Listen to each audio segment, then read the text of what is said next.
오늘은 전도사님이 우리 친구들 혹시 우리 친구들 물건을 잊어버린 적 있나요? 물건을 잊어버린 적 있어요?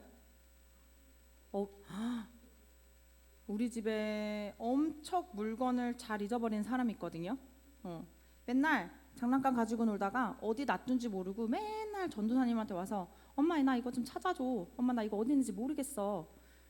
이제 막 갖고 놀다가 잊어버린 다음에 이제 어린이집 갈 시간이 다 됐어요. 그럼 꼭 저한테 하는 말이 있어요. 엄마 나 갔다 오면 이거 가지고 놀 거니까 엄마가 청소할 때 찾아놔줘 라고 말하는 바모하 어린이가 우리 집에 있어요.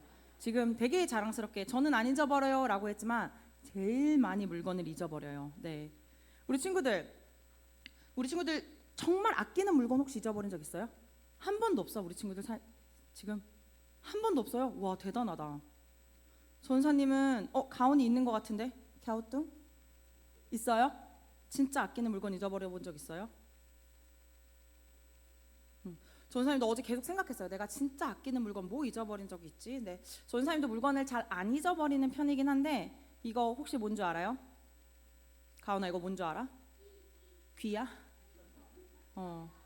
에어팟이에요. 맞아요. 전사님이 에어팟을 잊어버린 적이 있어요. 진짜 어디서 잊어버린지 기억이 안 나는 거예요. 그래서 막 차도 찾아보고 가방도 찾아보고 뭐 침대 근처도 찾아보고 부엌도 찾아보고 이거 엄청 전사님이 유용하게 쓰고 있거든요. 막 요리하면서 노래 들을 때도 쓰고 통화할 때도 쓰고 엄청 유용하고 소중하게 생각하는 건데 잊어버렸었어요. 잊어버려서 전사님 마음이 과연 어땠을까? 맞아요. 우리 친구들도 만약에 이렇게 아끼는 물건을 잊어버렸다면 몇 날 며칠을 찾아보고 마음이 조금 속상했을 거예요. 오늘 예수님께서 누가복음에 어떤 잃어버린 물건에 대해서, 잃어버린 양에 대해서 이야기하신 게 있어요. 잃어버린 양. 자, 오늘 예수님께서 잃어버린 양에 대해서 어떻게 말씀하셨는지 오늘은 전사님이랑 잠깐 영상을 보고 한번 얘기를 들어볼게요. 예수님께서 어떻게 얘기하셨는지 우리 친구들 잘 들어요. 엄청 짧아요. 알았죠? 그리고 물어볼 거예요. 알았죠?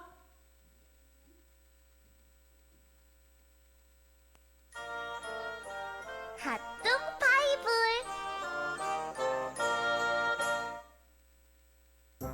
한 마리의 길 잃은 어린 양. 예수님께서 잃어버린 양 한 마리 이야기를 들려주셨어요. 목자는 100마리의 양을 키우고 있었어요. 목자는 양을 정성껏 돌보았어요. 어느 날 목자가 양의 숫자를 세어보니 양 한 마리가 사라진 거예요. 99마리의 양을 산에 놓아두고 목자는 양 한 마리를 정신없이 찾아다녔어요. 마침내 양 한 마리를 다시 찾았어요. 목자는 너무 기뻤어요. 진짜 짧죠? 엄청 짧아요. 맞아요. 엄청 길어요. 요즘 청개구리 약간 병이 생겨서 다 반대로 말하고 있어요. 자, 우리 친구들, 영상에서 친구를 돌보는 양을 돌보는 사람을 뭐라고 했죠? 목자라고 이야기했어요. 목자는요, 자신에게 맡겨진 양을 돌보고 안전하게 지켜야 할 임무가 있어요. 근데 아까 어떤 목자가 이렇게 양을 돌보고 있는데, 자, 우리 친구들 몇 마리의 양을 돌보고 있었죠? 몇 마리요? 맞아요. 100마리의 양을 돌보고 있었어요. 그런데 숫자를 세어보니까 99마리의 양은 있었는데 몇 마리의 양을 잊어버렸죠? 맞아요. 한 마리의 양을 잊어버렸어요. 친구들, 목자의 마음은 어땠을까요? 영상에서 분명히 나왔지만 진짜 슬펐을까요? 맞아요. 전사님 원하는 답이 그거였는데 어떻게 보면 친구들 99마리나 이렇게 많은 양이 있으니까 뭐 한 마리 정도는 잊어버려도 되겠지라는 생각도 혹시 있지 않았을까요? 없었어요? 오, 대단하네요. 우리 친구들 근데 이게 진짜 마음에 너무 많이 슬펐겠다 와 닿아요? 와 슬펐겠다 이거는 약간 공감하는 척 하는 것 같은데 친구들 전사님 그래서 이거 설교를 준비하면서 생각난 게 하나 있어요. 자, 우리 친구들이 제일 좋아하는 레고, 건담, 피스가 몇 개씩 있어요? 못해도 한 100개 이상 되지 않아요? 진짜 좋은 레고나 건담들은? 그쵸? 근데 우리 친구들 100개의 피스가 있고 100개의 조각들이 있고 막 이렇게 만들고 있는데 하나가 사라졌어.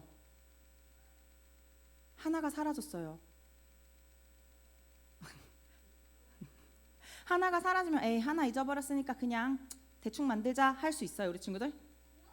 아마 못할 것 같아요 전사님 생각에도. 어떻게 해요? 그 하나를 찾을 때까지 어떻게 할 것 같아요? 아마 집을 다 뒤집어 엎을 거예요 그죠? 여기도 찾아보고 저기도 찾아보고 장난감 속도 찾아보고 이렇게 열심히 찾아볼 거예요 우리 친구들도. 그래서 이 목자에게도 한 마리 양은 너무나도 소중한 양이었어요. 그래서 목자는 그 잃어버린 양을 찾기 위해 아까 보다시피 이리저리 헤맸고 마침내 그 잃어버린 양을 찾아서 너무나 기뻤대요. 그래서 오늘의 말씀을 보니까 얼마나 기뻤냐면 그리고 양을 찾으면 양을 어깨에 메고 와서 기뻐할 정도로 기뻐했다고 말씀 가운데 나와 있어요. 자, 우리 친구들 그럼 여기서 오늘의 말씀 가운데서 목자는 누구일까? 목자는 진짜 양을 치는 목자를 얘기하는 걸까요? 맞아요. 근데 이렇게 쳐다보고 얘기해야 돼요. 무서워요. 자, 맞아요. 양을 치는 목자. 목자는 바로 예수님이에요. 그럼 여기서 양은 누구예요, 우리 친구들? 맞아요. 우리예요. 자, 친구들. 잃어버린 양이 우리가 될 수도 있는 거예요. 왜 그러냐면 친구들 원래 우리는요. 아담과 하와가 지은 죄 때문에 어떻게 됐어요? 원래 인간은 하나님과 어떻게 됐어요? 멀어졌어요. 멀어지고 죽을 수밖에 없는 존재였는데 이 땅 가운데 누가 찾아오셨어요, 우리 친구들? 예수님께서 찾아오셔서 이 땅 가운데 예수님께서 찾아오셔서 우리의 죄를 위해 십자가에 죽으시고 다시 살아나셔서 하나님의 자녀로 다시 살아갈 수 있게 해 주신 거예요.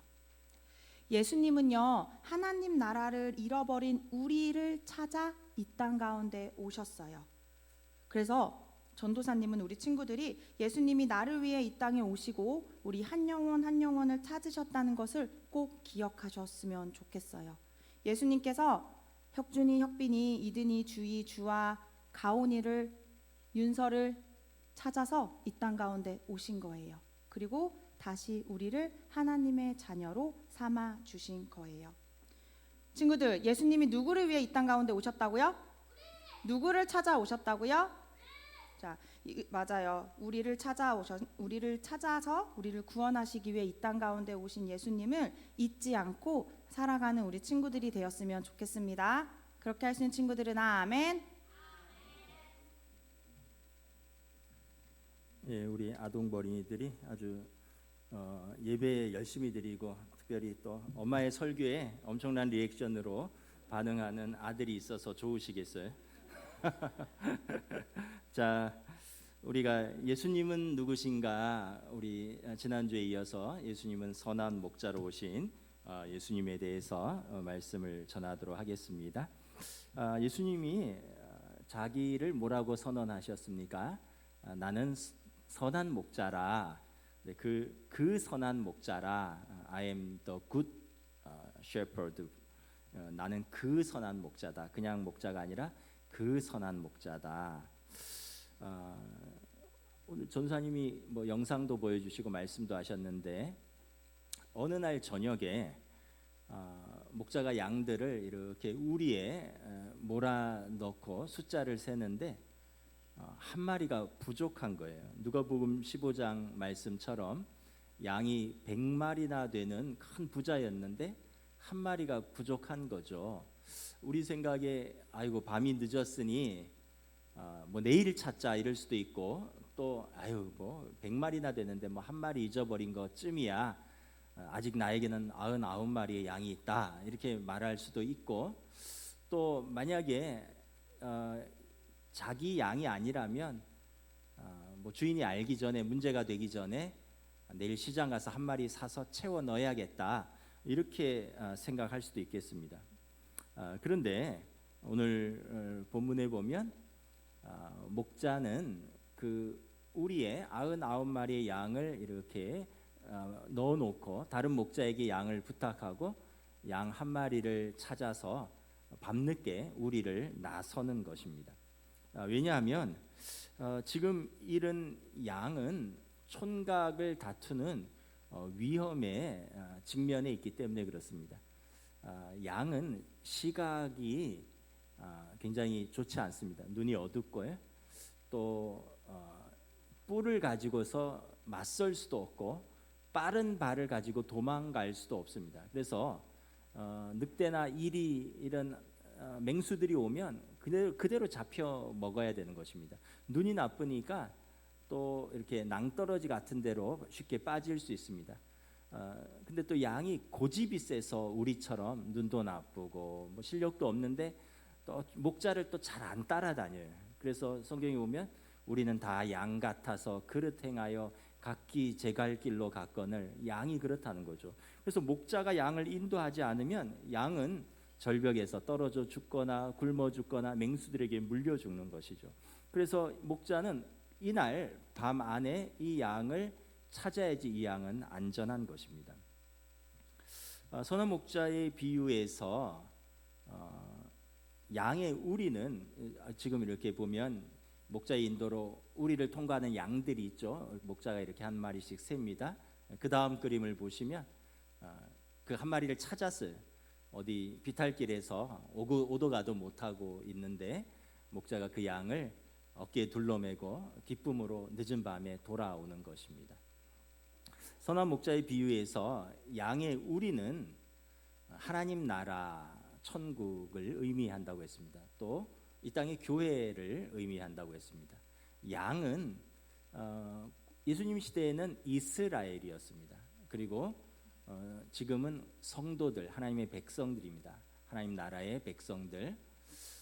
삭구는 양을 위해서 돈을 받고 고용된 사람이라 그랬죠. 그래서 선한 목자랑 구별되는데, 선한 목자는 양을 위해서 목숨을 던지지만 삭구는 돈을 받고 양을 키우기 때문에 자기 목숨까지 던질 이유가 없다라고 했습니다. 그래서 예수님께서 내가 선한 목자다 말씀을 하셨습니다. 그래서 오늘 본문에 선한 목자는 우리에 들지 않은 다른 양들을 여전히 구하기를 원하신다 말씀을 합니다. 우리에 들지 않은 다른 양들은 누구일까? 아까 우리에 들은 양은 구원받은 하나님의 백성이라 그랬죠. 예수님 시대에 우리에 들지 않은 다른 양은 이방인들이라고 생각했습니다. 유대인이 아닌 이방인들. 그리고 요즘은 어떤 사람들일까요? 예수님의 말씀을 듣지 못하고 영접하지 못한, 그래서 하나님의 아직 자녀가 아닌 모든 세상 사람들이 우리에 들지 않은 양입니다. 예수님께서 우리에 들지 않은 양도 그들도 나의 양이라 말씀을 하십니다. 그들도 내 음성을 듣고 그들도 한 목자 아래서 한 우리에 있어야 될 텐데 예수님이 이렇게 말씀을 하는 거죠. 여러분, 우리에 들지 않은 다른 양의 사람들의 구분은 유대인들에게는 유대인과 이방인으로 나뉘고요. 또 유대인 중에서도 의인과 죄인으로 나눕니다. 의인은 어떤 사람들이냐면 율법을 잘 지키는 사람들, 율법을 알고 그 율법을 그래서 잘 지키려고 애쓰는 사람들, 그 당시 뭐 바리새인들, 서기관들 같은 사람들입니다. 그러면 죄인은 누구냐? 유대인 중에서도 우리에 들지 않은 우리 바깥에 있는 사람들이라고 생각되는 사람들은 율법을 잘 알지도 못하고 그래서 율법을 잘 어기는 사람들, 잘 지키지 못하는 사람들입니다. 이런 사람들은 성경에 보면 바리새인들과 이런 사람들이 멸시하는 세리와 창기와 또 뭐 귀신 들린 사람, 또 사마리아 여인들, 이런 사람들입니다. 이 사람들이 그 당시에 볼 때는 자기들은 우리 안에 들은 양이고 이방인들과 유대인 중에서도 이런 사람들은 우리 밖에 있는 양입니다. 그래서 예수님께서 지체 높으신 분이, 이런 훌륭한 분이 우리 안에 있는 자기들과 어울려 주기를 원했는데 정작 예수님은 우리 밖에 있는 사람들에게 관심을 보이시고 끊임없이 그들을 찾아 나서는 것입니다. 오늘 이 시대도 뭐 대놓고 말은 안 해도 사람들이 이렇게 나누고 있습니다. 제도권 안에 있는 사람, 제도권 밖에 있는 사람, 성공한 사람, 그렇지 못한 사람, 나랑 수준이 비슷한 사람, 나보다 수준이 한참 떨어지는 사람, 사람들의 마음에 다 이렇게 나누고 벽을 가지고 있습니다. 근데 예수님의 구분은 어떻냐? 예수님은 다르게 말씀합니다. 오늘 보면 16절 우리 다 함께 봉독합니다. 시작. 또 이 우리에 들지 아니한 다른 양들이 내게 있어 내가 인도하여야 할 터이니 그들도 내 음성을 듣고 한 무리가 되어 한 목자에게 있으리라. 우리 안에 있는 양은 문제가 없어요. 이미 목자의 음성을 듣고 안전하게 그리고 그곳에서 꼴을 공급받습니다. 근데 우리 밖에 있는 다른 양들을 예수님께서 뭐라고 하시냐면 그들도 내게 있어. 그들도 내 양이라는 것입니다. 그들도 목자인 내 음성을 듣고 한 우리에서 함께 있어야 될 터이다. 그 예수님은 선한 목자로서 어떤 마음을 갖고 계신가? 차별하지 않으시는 예수님입니다. 차별하지 않으신 모든 이들의 목자로 오신 예수님입니다. 우리 안에 있는 양과 우리 밖에 있는 양 모두의 목자로 오신 분이십니다. 예수님의 말씀의 핵심은 뭐냐면 모든 생명은 하나님 앞에서 똑같다는 것입니다. 남자나 여자나 어린아이의 생명이나 어른의 생명이나 다 한 생명이라는 것입니다. 권력자나 부자나 가난한 자나 힘없는 자나 다 동일한 한 생명이라는 것입니다. 하나님 앞에서 차별 없는 한 생명을 하는 예수님의 사랑을 볼 수가 있는 것입니다. 또한 세상의 가치에 반대되는 하나님 나라의 가치를 볼 수 있습니다. 세상 사람들은 여러분 어떤 힘 있고 영향력이 있고 중요한 사람의 가치는 그렇지 못한 사람의 1.5배 또는 2배 이상 된다고 생각을 하는 것 같습니다. 그러나 예수님께서는 하나님 나라의 가치는 똑같다라고 말씀을 하십니다. 오히려 예수님의 가치는 우리 밖에 있는 양들에게 더 집중합니다. 우리의 일반적인 가치는 그 다수 어떤 양적인 측면에 집중을 하는데 예수님은 소수 그리고 외면받는 극소수에 집중을 하십니다. 여러분 양 99마리의 우리에 있는 양과 우리 밖에는 한 마리의 양 99%대 1%입니다. 여러분 어디에 집중을 해야 됩니까? 선택과 집중을 해야 된다면 당연히 우리는 상식적으로 논리적으로 또 어떤 효율적으로 양을 지키려면 99마리에 집중을 해야 됩니다. 그러나 예수님은 끊임없이 더 약한 양, 더 긴급한 양, 그리고 더 도움이 필요한 양 한 마리에 집중하시는 것을 볼 수 있습니다. 그래서 예수님은 성경에 보면 계속해서 낮은 자리로 찾아가십니다. 낮은 곳으로 외면받는 곳으로 손가락질 받는 곳으로 그리고 십자가까지 내려가신 것입니다. 오늘도 거친 세상에서 힘들게 방황하는 그래서 선한 목자이신 예수님의 음성을 듣고 우리로 들어와야 하는 많은 이 땅의 백성들이 있습니다. 참 요즘 사는 게 쉽지 않죠. 제가 아는 어떤 청년이 있는데 한번 최근에 같이 식사를 했습니다. 그래서 한번 물어봤어요. 요즘 어떻게 사냐 했더니 휴 하면서 목사님 서울에서 사는 건 숨만 쉬어도 100만 원이 들어갑니다 이러더라고요. 이 청년이 지방에 사는데 서울로 유학 와서 이제 군대를 제대하고 학교를 졸업을 했습니다. 이제 인문계를 졸업을 해서 그 CPA 회계사 시험을 준비를 하는데 그 와중에 어머니가 암으로 투병하시다가 돌아가시고 또 아버지가 이제 은퇴를 하셨어요. 그 아버지가 아들아 이제는 아빠가 알다시피 엄마가 병투병하면서 돈도 많이 썼고 아빠도 은퇴를 했으니 이제 너한테 생활비를 못 보내준다. 서울에서 취직이 안 되면 집으로 내려와라 이렇게 얘기를 했는데 아들은 또 서울에서 대학을 나왔는데 꿈이 있잖아요. 아니다 난 여기서 내 꿈을 이루기 위해서 승부를 보겠다고. 근데 이제 서울에서 혼자 살아가려니까 아까 숨만 쉬어도 100만 원이 든다는데 여기에 인터넷 강의 학원비도 들어야죠. 밥도 먹어야죠. 이러니까 돈이 필요하잖아요. 그러니까 일주일에 3일은 이삿짐 센터에서 일을 한대요. 그래서 제가 그렇게 이삿짐 센터에서 일을 하면 몸이 너무 힘든데 그럼 공부하기 힘들지 않느냐 했더니 3일을 일하면 그날은 힘들어서 일을 못 한대요. 그럼 다른 일을 하지 했더니 목사님, 이삿짐 센터가 힘든 만큼의 돈이 많습니다. 오전만 해도 12만 원 주고 오후 3시까지 하면 15만 원 주고 5시까지 하면 18만 원 줍니다. 그래서 다른 데보다 많이 주기 때문에, 그리고 현금으로 바로 당일 지급하기 때문에 제가 3일, 일주일에 3일은 이삿짐 센터에서 일하고 3일은 공부하고, 근데 몸이 너무 피곤한 거예요. 근데 어떻게 집값도 내야지, 숨만 쉬어도 100만 원이 들어가는데 밥값도 해야죠, 강의도 들어야죠, 또 주말이면 또 친구들하고 또 술도 한잔 해야지. 너무 인생이 고단한 거예요.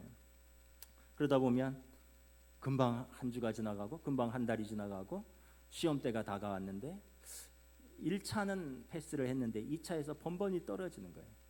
그러다 보니 어느 순간 나이가 30이 넘은 것이죠.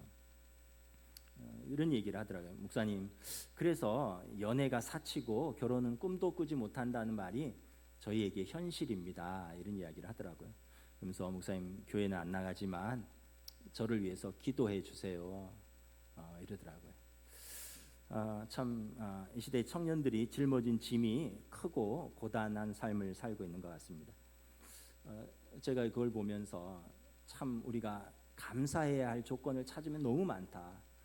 부모가 있으면 감사해야 되고요, 서울에서 살고 있으면 감사해야 되고, 집에서 내 돈 안 내고 살고 있으면 감사해야 되고, 부모님이 학원비 대주면 감사해야 되고요.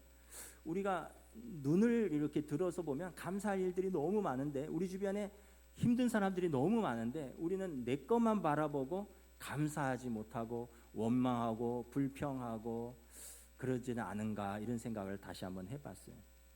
여러분, 청년들만 어렵습니까? 어른들은 괜찮습니까? 제가 아는 분이 로펌의 대표 변호사입니다. 로스쿨을 졸업하고 변호사 개업을 했습니다. 똑똑하고 성실해서 노동 분야와 산업재해 분야에서 두각을 나타내었고, 그래서 10년이 채 안 돼서 계속 확장하고, 그래서 어떤 로펌의 대표 변호사가 됐습니다. 나이가 한 40쯤 되셨는데 서울 시내가 한눈에 들여다보이는 60-70억짜리 아파트에 살고요, 휴일이면 가족들과 하와이나 괌으로 휴가를 갑니다. 본인의 성취에 만족하고 행복하지만 그런데 그 내면은 너무 힘들다는 거예요. 너무 힘들대요. 사람들 때문에, 사건들 때문에, 또 성공에 대한 압박감 때문에, 그 성취를 계속 이어가야 된다라는 그런 압박감 때문에 너무 힘들다는. 그래서 부인의 표현에 의하면 정말 1년에 몇 번은 죽을 것 같이 힘든 그런 내적인 깊은 어떤 스트레스와 압박감이 있다는 것이. 최근 몇 년 사이에 갑자기 로펌이 확장되고 커지면서 파트너 변호사들과 직원들과의 관계가 쉽지 않습니다.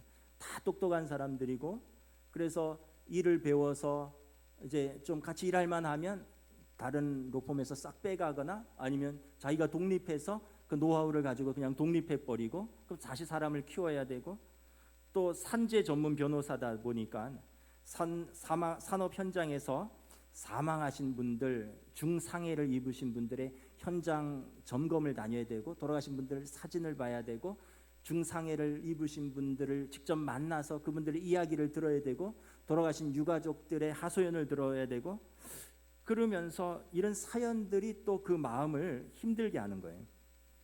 변호사로서 로펌은 계속 확장되고 좋은 변호사와 직원들을 뽑고 유지하고 관리하기도 힘든데, 또 사건을 잘 준비해서 승소해야 되고, 이런 일대로 준비해야 되고, 그 자체로서 스트레스 받고, 경제적 보상은 확실한데 10년 가까이 이렇게 달려오면서 완전히 번아웃된 상태라는 것입니다. 제가 다시 한번 깨닫는 사실은 사람이 떡으로만 사는 것이 아니다라는 것입니다. 어떤 사람은 그 먹고 사는 것 때문에 죽을 것까지 힘들고요, 어떤 사람은 그거는 완전히 벗어났어요. 그런데 내면이 죽을 것 같이 또 힘든 거예요. 흔히 말하는 세상에서 성공해서 사람들이 다 부러워하는, 그렇지만 나름대로의 스트레스와 압박감과 경쟁과 이 문제는 내면의 평안을 깨뜨리고 또 이것은 완전히 우리가 생각하는 다른 문제라는 것을 보여줍니다. 이런 일은 우리 주위에 비일비재합니다. 가장 기본적으로 먹고 사는 문제로 고통당하는 사람들이 있고요. 육신의 질병으로 몸과 마음이 고통당하는 사람들이 있습니다. 개인적인 실패와 죄의 문제로 마음이 평안이 깨어져서 죽을 것 같은 사람도 있습니다. 사업이나 회사 일로 스트레스와 압박 가운데 그 영혼이 피폐해지고 탈출구가 필요한 사람들이 있습니다. 가정의 불화로 사랑하는 사람들의 관계가 깨어져서 고통당하는 분들이 있습니다. 젊은이는 젊은이대로, 어른들은 어른들대로, 노인들은 노인들대로 그 현대인들은 모두가 두려움과 상처가 가득하고 내면에 평안이 깨어져 있습니다. 여러분, 사람은 무엇으로 사는 것입니까? 많은 사람들은 먹고 사는 것이 해결돼야 된다고 하는데 성경은 사람이 떡으로만 사는 것이 아니라 하나님의 말씀으로 사는 것이다 말씀합니다. 여러분, 성경은 우리가 하나님 사랑과 우리에게 주신 사람들 사랑으로 사는 것이다 라고 말합니다. 근데 사람들은 먹고 사는 문제 때문에 하나님 사랑도 버려두고 내게 주신 사람들 사랑하는 사람들과의 관계도 다 깨뜨려 버려요. 뭐가 중요한지 뭐가 우선시되는지를 모르는 거예요. 여러분, 먹고 사는 게 해결되면 뭐 합니까? 그 하나님도 모르고 사랑하는 사람들과의 관계도 다 깨어졌는데 더 중요한 게 여러분, 하나님 사랑, 사람 사랑인 거예요. 그래서 우리는 하나님의 입에서 나오는 말씀으로 사는 사람들인 것입니다. 우리 모두는 목자의 인도를 받아서 우리에 들어간 양처럼 우리 일상이 안전하고 들어가고 나가며 풍성한 꼴을 먹기를 원하는데 우리의 현실은 목자에게서 떨어져서 우리 밖에 홀로 남겨진 양처럼 그런 생존의 위협과 내면의 두려움과 염려로 가득 찬 우리의 인생이 아닌가 돌아봅니다. 그런 저와 여러분을 위해서 예수님께서 이 땅에 선한 목자로 오셨습니다. 여러분, 잃은 양 한 마리를 찾으면 예수님이 얼마나 기뻐하시는지 그 양을 어깨에 둘러 메고 오고 누가복음에 보면 친구들을 불러서 잔치를 연다고 했습니다. 여러분, 양 한 마리 얼마나 될까요? 그 친구들 불러서 같이 밥 먹이고 이러면은 그 양값 할까요? 근데 목자는 그게 아깝지 않은 거예요. 그 수고, 그 시간, 그 비용이 아깝지 않은 것입니다. 근데 그 당시 바리새인들과 서기관들 같은 종교 지도자들은 다르게 생각했습니다. 그 사람들까지 신경 쓸 필요가 있느냐? 우리 밖에 있는 양들은 생각하지 말자라는 거예요. 왜냐하면 그 사람들은 하나님 나라에 들어갈 자격이 없다라고 생각을 했습니다. 자기들이 볼 때 실패한 인생이라는 거예요. 율법도 알지 못하고 율법도 지키지 못하고 마태나 삭개오 같은 손가락받질 받는 직업을 가진 세리들이고 또 결혼을 5번이나 했다가 실패했던 늘 사랑에 목말라 했던 그 사마리아 여인이고 7 귀신 들렸던 막달라 마리아 같은 여인들, 왜 예수님이 이런 사람들하고 어울리냐는 거예요. 이런 사람들은 과로 밖의 사람들이라는 거예요. 괜히 이 사람들 때문에 시간 쓰고 에너지 쓰지 말고 예수님이 우리와 같이 말씀을 나누고 교제하면 좋지 않겠느냐. 그래서 그들의 삶은 하나님 나라도 상관이 없고 하나님 나라도 들어갈 수 없는 사람들이라고 생각을 한 것입니다. 그런데 예수님은 누가복음 15장에서 오늘 말씀의 배경이 그 종교 지도자들에게 하는 것입니다. 나는 우리 밖에 있는 한 마리 양을 찾으러 왔다라고 말씀을 하는 것입니다. 누가복음 15장 4절 함께 봉독합니다. 시작. 너희 중에 어떤 사람이 양 100마리가 있는데 그 중에 하나를 잃으면 99마리를 들에 두고 그 잃은 것을 찾아내기까지 찾아다니지 아니하겠느냐. 예수님께서 그 종교 지도자들에게 정면으로 반박하시는 것입니다. 하나님 나라의 가치는 세상 사람들의 가치와 같지 않다는 것입니다. 예수님은 지체 높은 바리새인들과 서기관들과 고상하게 어울리기보다는 사람들의 손가락질 받던 세리 삭개오와 어울리고 그 집에 들어가서 식탁의 교제를 나누셨습니다. 세리 레위는 예수님의 제자가 되었습니다. 마태복음을 쓴 사람이 세리 마태입니다. 그리고 결혼에 5번이나 실패했던 사마리아 여인과 우물가에서 상담을 하셨습니다. 7 귀신 들렸던 막달라 마리아를 깨끗게 하시고 그 자매들을 사랑하셨습니다. 마르다, 마리아, 그리고 그 집에 들어가서 식사를 하시고 그들에게 말씀을 가르치셨습니다. 여러분, 교회는 훌륭하신 분들, 성공하신 분들이 오면 감사하겠지만 원래 예수님의 목적은 교회는 깨어지고 상처받은 분들, 그래서 주님의 위로와 주님의 은혜가 필요한 분들이 모이는 곳입니다. 그렇게 예수님께서 12제자와 함께 교회를 시작을 하셨습니다. 이처럼 예수님은 그 당시 세상 사람들이 우리 밖의 양들이라고 생각했던 사람들, 이 사람들이 회개하고 하나님께 돌아올 때 예수님은 가장 기쁘다라고 말씀을 하신 것입니다. 누가복음 15장 7절 우리 함께 봉독합니다. 시작. 내가 너희에게 이르노니 이와 같이 죄인 한 사람이 회개하면 하늘에서 회개할 것 없는 의인 99으로 말미암아 기뻐하는 것보다 더하리라. 이 세상을 향한 하나님의 뜻은 명백합니다. 한 사람도 잃어버리지 않겠다라는 것입니다. 우리 베드로전서 3장 9절인데요. 우리 다음 장, 우리 이 세상을 향한 하나님의 뜻, 우리 다시 한번 읽겠습니다. 시작. 오직 주께서는 너희를 대하여 오래 참으사 아무도 멸망하지 아니하고 다 회개하기에 이르기를 원하노라. 하나님은 한 분도 포기하기를 원치 않으십니다. 우리는 지치기도 하고 포기도 하고, 그런데 예수님은 한 사람도 한 마리의 양도 포기하지를 원치 않으십니다. 하나님의 뜻은 죄인이 심판을 받아 멸망하는 것이 아니라 회개하고 돌아와서 구원을 얻는 것이 하나님의 뜻이라 말씀을 합니다. 다시 한번 교회의 사명을 생각합니다. 먼저 복음을 듣고 하나님 나라의 백성으로서 우리 안에 들어온 양으로서 교회의 사명을 생각합니다. 우리가 세상을 향하여, 불신자들을 향하여 냉정한 비난과 비판, 그러한 시선보다는 주님의 긍휼한 마음과 따스한 시선을 우리에게 부어 주십시오. 기도할 수 있기를 원합니다. 왜냐하면 우리는 주님의 제자들이니까 주님을 닮아서 주님의 마음과 주님의 시선으로 우리 주변을 볼 때 우리 주위에 잃어버린 양들, 영혼들이 보일 것입니다. 그리고 우리가 그 마음을 회복하면 우리가 사명이 짐이 아니라 우리가 또한 사랑으로 순종할 수 있을 것입니다. 주님의 마음을 부어주셔서 주님께서 12제자를 부르실 때 마태복음 10장에 보면 무리를 보사 불쌍히 여기시고 목자 없는 양같이 유리방황하는 그들을 보시고 12제자를 부르셨다라고 말씀합니다. 추수할 것은 많은데 일꾼이 부족하니 주여 일꾼을 보내어 주소서 하면서 12제자를 보내셨습니다. 그리고 그들을 3년 동안 사랑하시고 양육하시고 세상으로 파송하시면서 내가 너에게 분부한 이 모든 것을 가르쳐 지키게 하라. 우리 교회에 사명을 주신 것입니다. 우리 교회의 사명 마태복음 28장 19절에서 20절 우리 다 함께 봉독합니다. 시작. 그러므로 너희는 가서 모든 민족을 제자로 삼아 아버지와 아들과 성령의 이름으로 세례를 베풀고 내가 너희에게 분부한 모든 것을 가르쳐 지키게 하라. 볼지어다 내가 세상 끝날까지 너희와 항상 함께 있으리라 하시니라.